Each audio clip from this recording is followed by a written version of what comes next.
Ayan na. Wow!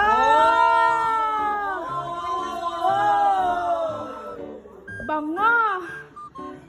Apa! Mataas tayo. Oh, ang kwarto! Ang kwarto! Oh! Iba, first bedroom.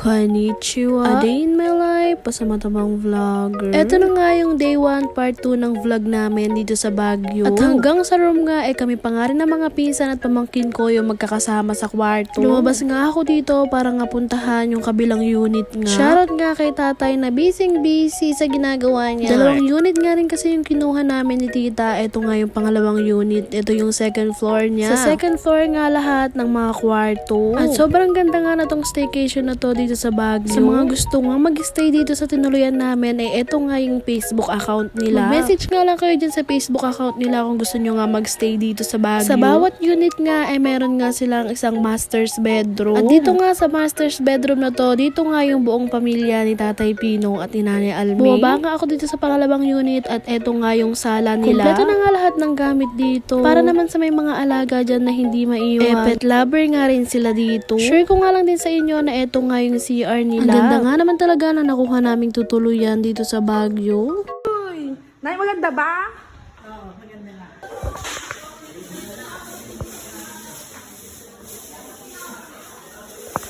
Hello, Pio! Maganda po ba to? Busy nga yung mga tita ko sa pagpe-prepare ng kakainin nga namin sa dinner namin. Ito nga yung CR dito sa unang unit. Umaaura-aura nga ako dyan. May ume-eksena. Kuya rin. CR na CR.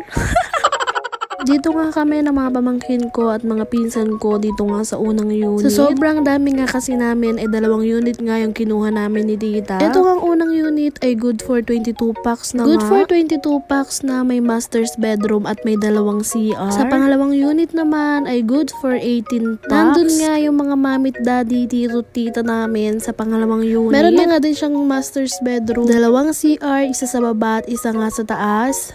Hello po! Hi, hello!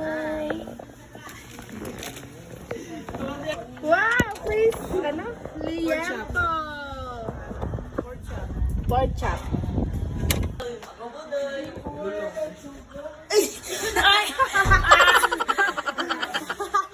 Ulit ka! Ulit!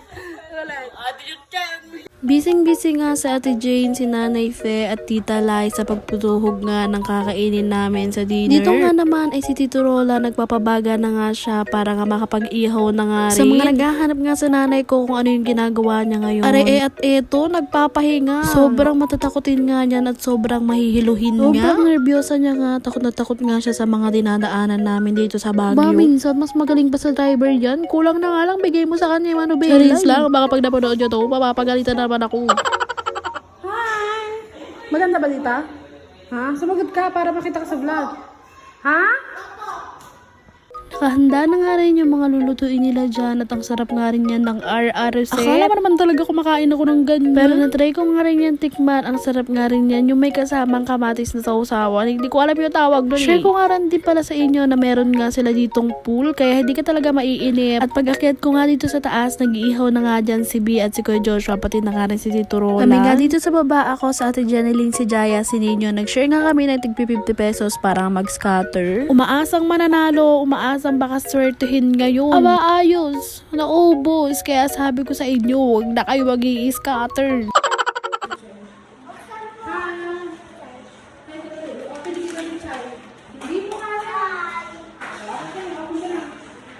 Hawakan mo muna. So, ngayon, ito si Tita Chuchay. Buksan mo yung ano ko kamo. Bubuksan yung anak ko yung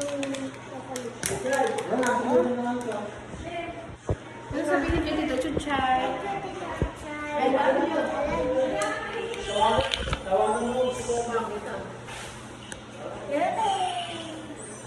Eto na nga si Nanay Alme at si tatay ko nga nag-i-start na nga sila lutuin yung tahong ni Carla. Meron pa nga rin sila niluto dyan na isda. Hindi ko nga alam yung tawag. Sinry ko nga rin umakyat dito sa rooftop. Sobrang ganda nga ng view. Gusto ko nga rin sana humiga-higa dyan sa fake grass. Kaso nga lang, sobrang basa nga dahil umulan nga dito. Kasama ko nga lang din palang umakyat dyan ay si Pate tsaka nga si Shania namin. At hindi na nga rin nagtagal, bumaba na nga rin kami ni B kasi kakain na nga kami ng dinner. Ang sasarap nga naman talaga ng niluto nilang ulam dyan. Kaya thank you so much po sa inyo and thank you Lord. Eto na nga't kakain na nga kami ng dinner at mamaya-maya na nga pupunta na kami sa night market. Dahil hindi nga kami nakapaglibot sa ibang lilibutan namin na sana sa Ride Park at The Mansion. At meron pa nga rin iba. Kaya nga eto, pumayag na nga rin si tita na mag night market na nga lang din kami. Hindi nga rin sana matutuloy yung night market namin kung hindi talaga tumila yung ulan. Thank you Lord nga kasi tumila yung ulan at makakalibot kami ng night market. Eto na nga't kumakain na nga ako at hindi nga rin mawawala sa akin yung pakikipagchismisan habang kumakain. Ewan ko na ba lang kay self? Ang ulam nga namin dyan ay isda, barbecue, tahong, adobo, at rigor. Gusto ko ng liempo. Eto nga ang luto ni Father Earth na ang sarap-sarap ng sabaw. Nagpahiya nga lang din kami saglit at eto na nga, aalis na nga kami papunta nga sa night market. Nagpaiwan nga dyan yung ibang mother at father namin. At ayaw na nga daw talaga nila, natatakot nga sila sa daan. Ewan ko ba? Kaya nga ang ginawa na nga lang namin ay 2 van na nga lang kami. Hindi na nga ginamit yung isang Innova at konti lang din naman kaming aalis. Share ko nga lang din sa inyo nung nagtatrabaho nga ako dito sa Baguio, kapag maaga nga ako nag-out dumidiretso nga rin ako sa night market. Para nga tingin at pumili na rin pag may nagustuhan. Dito nga sa pagsakay sa van ganun pa rin. Kami pa nga rin yung mga magkakasama at sa kabilang van halo-halo na. Ang nadagdag nga pala dito sa amin ay si Kuya Joshua nasa harapan kasi si Tatay Pinong nga hindi rin sasama. Thank you so much Tita Marian sa pagtitreat nyo nga sa amin every time na uuwi kayo dito sa Philippines. Kahit na nga pagod yung mga person at sunod-sunod talaga yung mahalakad namin. Walang nang go. Guys, sayang yung opportunity. Minsan lang to. Minsan lang. O, diba? Napaka-arty. Pinatila nga lang din talaga namin yung ulan bago nga rin kami pumunta dito sa night market. At buti na lang talaga nakisama. Di yun, ang saya, nakagala-gala naman yung mga person. Dito na lang talaga namin susulitin na. Walang kukontra, ang kumontra, mamalasin. Cheers! Kuya, magkano to? 160 sana, mama 50 na lang po sa inyo. Ganon, ano. Paano po kayo magtawag ng customer? Bili na mga suki. Iyag-iya ka. 150 lang. 3 days.